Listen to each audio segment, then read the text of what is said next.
Well, hey guys, welcome back to another video. Well, today we got to do a little bit of work on the 4Runner. I think it should be fairly easy. It's a Toyota after all. So what's going on in the 4Runner? My wife's been saying that one of the speakers kind of rattles and makes a fuzzy noise, and she thinks there's something wrong with it. So it took forever for me to hear. Of course, my hearing is not near as good as what hers is. But nonetheless, I heard it the other day, so I agree with her. So we're going to replace the dashboard tweeter on the driver's side, and I'm going to show you how today.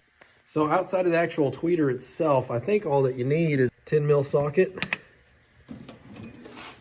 a ratchet, and then some sort of pry tool. I prefer the plastic ones just because we're working on a plastic dash.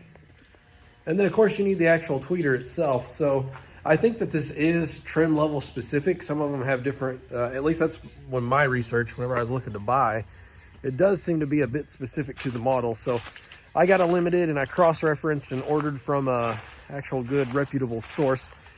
I actually bought the OEM part, so this is not an aftermarket part or anything like that. So keep that in mind. I'm not doing any aftermarket upgrading or anything like that.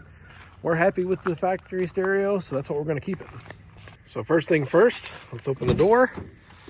Let's hop in here and make sure we got enough room to sit in this seat. My understanding is that there are 4 clips, one about here, here, here, and here, and all you have to do is get in one corner here and pry up, and they'll basically just pop out.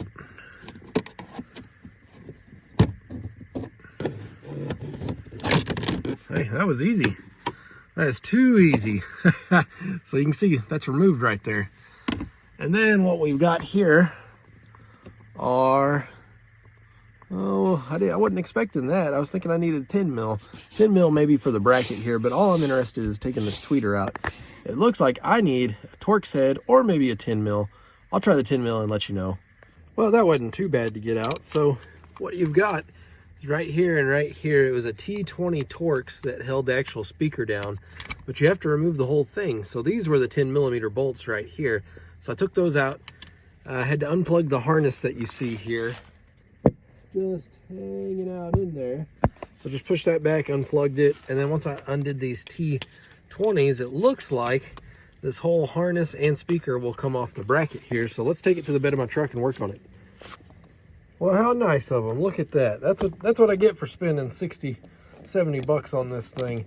I just now opened the part, and look, it already comes with the Torx bits and everything. So if you were going to upgrade with an aftermarket speaker or something, I'm sure you'd have to splice and wire into this harness somehow. But this actually comes with the bracket harness already on it, so I didn't even need to take that off. I literally just need to undo the 10 millimeters, unplug the harness, and throw this one in.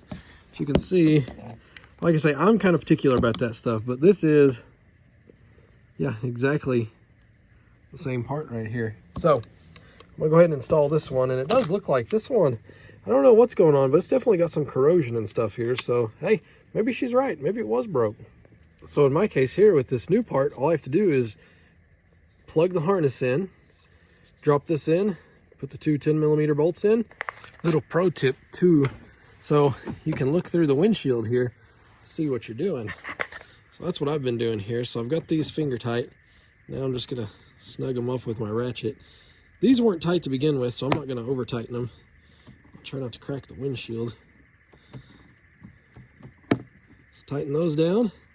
You can see we got that harness plugged back in. And now I think all we got to do, fellas, is throw the speaker grill back on, which should literally just, something like that. I think just pop down in place. Yeah, look at that. Oh man. Boy, my wife's going to be happy with me. I finally got that fixed.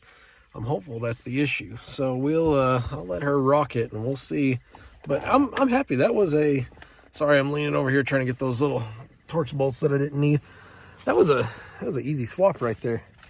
Every job should be like that. Good on you, Toyota, for making that so easy and accessible and making my day pleasant. All right, guys, that was a really simple video. That's it for today. Until the next time, take care.